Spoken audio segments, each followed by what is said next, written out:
Welcome to Get the Facts, the program that provides you with information on government's policies and initiatives. I'm Theodore Henry. Jamaicans will go to the polls to vote in political representatives at the local government level on February 26, 2024.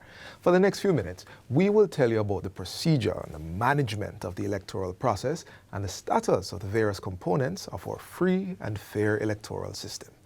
The Electoral Commission of Jamaica, ECJ, is responsible for protecting the electoral process. And here with us to share more information on Get the Facts is Director of Elections at the ECJ, Mr. Glasspool Brown. Welcome to the program, Sir Brown. Good to be here. All right, let's jump right into getting the facts. Now, before we talk about the electoral process itself, I would like to ask you to give us an idea of what is it that the ECJ does and the role it takes in the electoral process. All right, the Electoral Commission of Jamaica was established in 2006. Mm-hmm. Prior to that, you had what is known as the AAC, which was an advisory body. Okay. The mandate is a commission of parliament. Therefore, the commission, ECJ, reports directly to the parliament. Mm. The mandate to the commission, based on the act itself, is to manage and execute elections. That's the main mandate. Mm-hmm. And we're tasked with the responsibility of executing referendum, etc. Right, right. So that's our main role that we probably undertake. Okay, okay. So moving now to the current pregnant atmosphere, local government elections.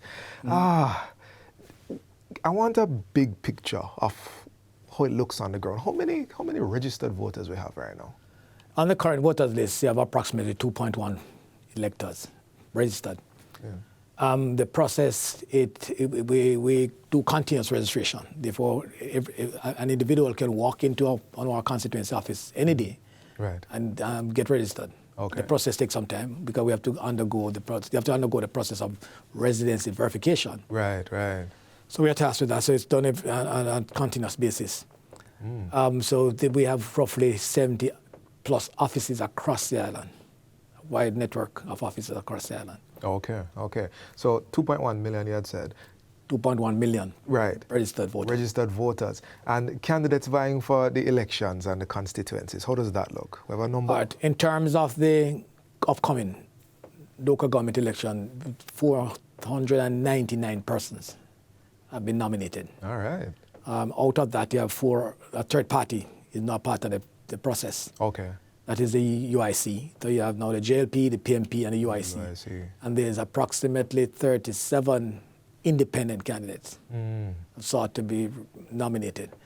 So we have roughly 499 candidates. They are vying for 298 divisions, plus the Portmore mayoral position. Yes. Over in Portmore, you have 3 persons vying for that position in the upcoming election. Right, right. Sir, it sounds like it's a lot. It's a big field. There's a lot of people involved. How ready is the ECJ? Well, we are fairly ready in terms of where we want to be at this point in time. Certainly, it's a large operation. You engage in excess of 30,000 persons to assist in the process on the day itself. Could you tell us a little bit more about these 30,000 people? What will they be doing?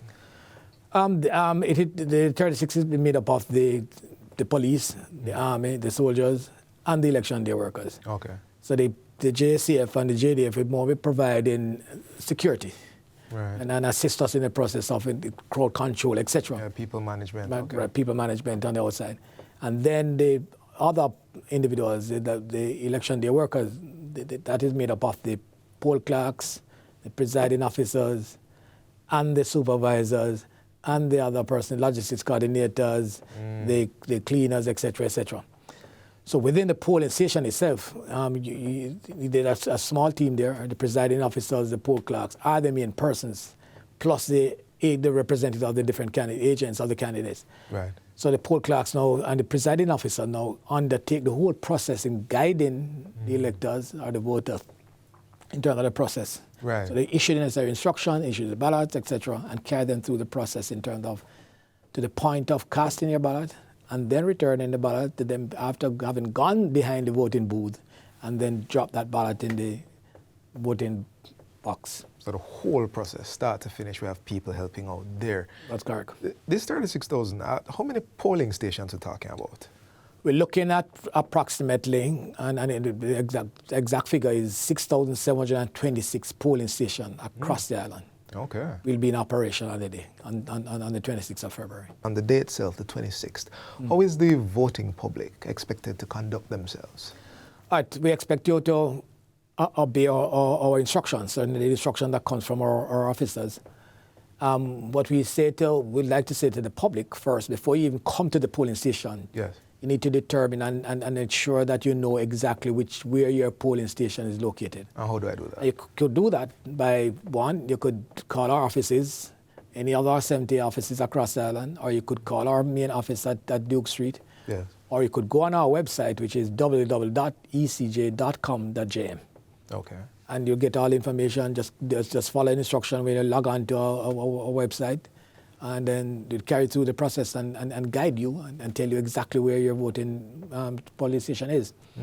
When you enter the polling station, what we'll require of you as an elector is that the presiding officer will ask for your ID card. Ah. So therefore, you would present your ID card. But let me just pause here, though. If you don't have a new ID card, or you don't have any ID card at all, you will still be allowed to vote.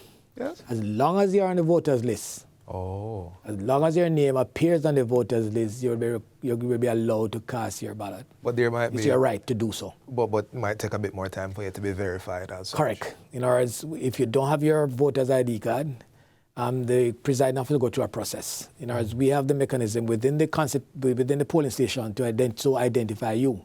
Right. We have what is known as a black book. What a black book entails is details, a copy of your ID card, and other pertinent information. Got it. Sir Brown, I have to break in now. We're going to go to a break, but we're getting some fascinating information about the voting process, which we are all encouraged to take part in coming February 26th. Please, we're going to come right back, so stay with us.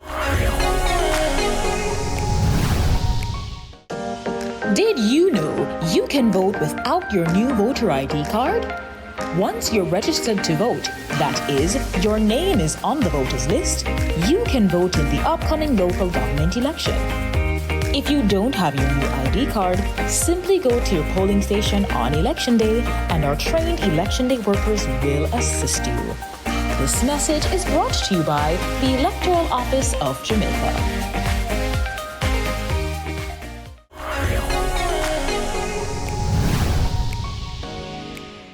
Welcome back to Get the Facts. We're continuing our electoral process conversation with Director of Elections, Mr. Glasspool Brown. Mr. Brown, before we broke, we were talking about the process of voting, and we're at the point of what will happen if you have your card and what will happen if you don't. Take us through the rest of it. All right. Having satisfied the presiding officer that you're the person that is standing in front of them in terms of the name on the list, Yes. the presiding officer then proceed to give you certain direction in terms of present to you the ballot. Yes. And point out to you the different candidates, and so direct you behind the voting booth. You are then required to go behind the voting booth to do your selections, Yes. and then return. The presiding officer will guide you how to vote that ballot. You must not come back to the presiding officer with an exposed ballot. Or the presiding officer, nobody in that polling station should see your markings on the ballot. Yes. So you'll be guided to fold it in the proper way. Then you return it to the presiding officer, who will then guide you or instruct you to immerse your finger into the ink. Having done that, the presiding officer then deposit your ballot in the ballot box and then wish you greetings for the rest of the day. Okay. And what's the expectation after the vote itself? Are you expected to leave the premises? That sort of thing? Our expectation should leave the premises and then go and wait for the results. Understood. Now, one thing I noticed about what you've described is there's a great deal of privacy involved. Right. You mentioned not having the exposed ballot. And I know it says that all eligible citizens have the right to vote freely and in secret. The law says that. Could you explain that a bit more? Yeah, it's based on the principle of universal adult suffrage. That is, and the principle that it is that the right to vote is universal. Right. As long as you're a citizen and reach and you satisfy certain criteria. The main one being that you're a Jamaican citizen and you're 18 and over. Yeah.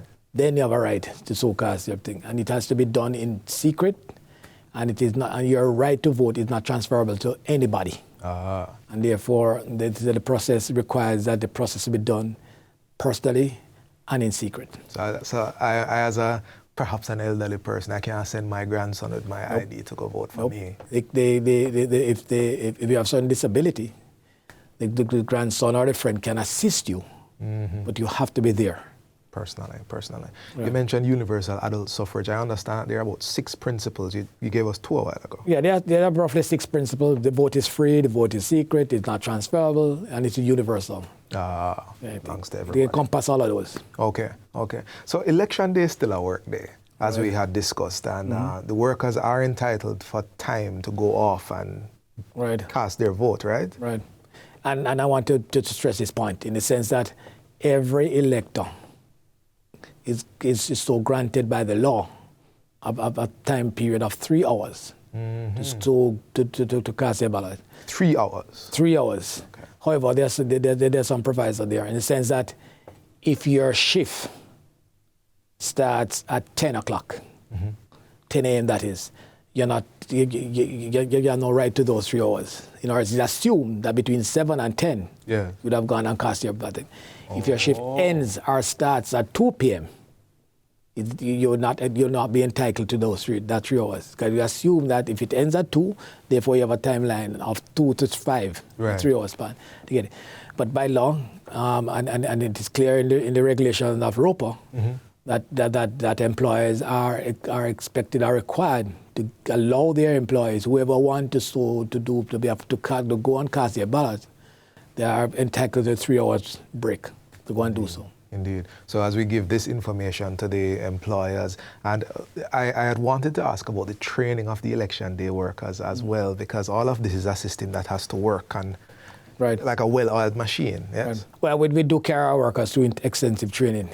We have at least minimum 6 sessions, and these sessions last 3 hours each. So you're talking about roughly 18 hours of training, and also we have so each EDW, election day worker, is given a manual. They are also exposed to a training video that outside of those 18 hours, they can continue the training process. So we do prepare them in terms of what is required, guided by the ROPA, the Representative of the People's Act.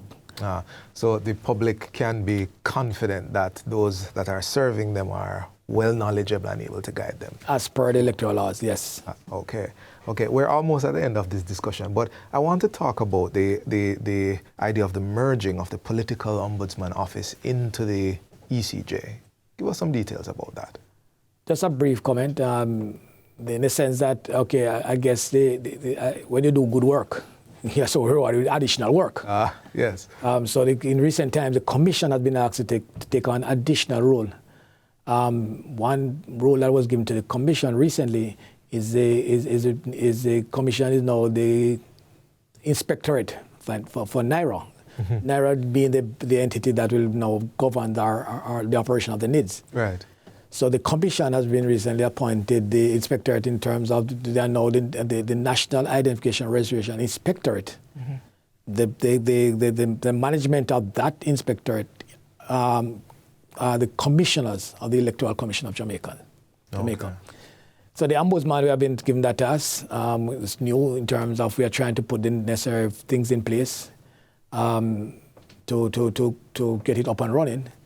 And I can say the Commission is up to that task. It's fairly new now, early days yet, but there are a number of things that the Commissioner has put in place to deal with that responsibility that has now been given to them by Parliament. By Parliament. Right. We're going to have to bring you back to talk about, or somebody back to talk about the political ombudsman a bit more, but we're almost at the end of this interview. The persons who will be voting, the election day workers, the whole Jamaican public is watching this program.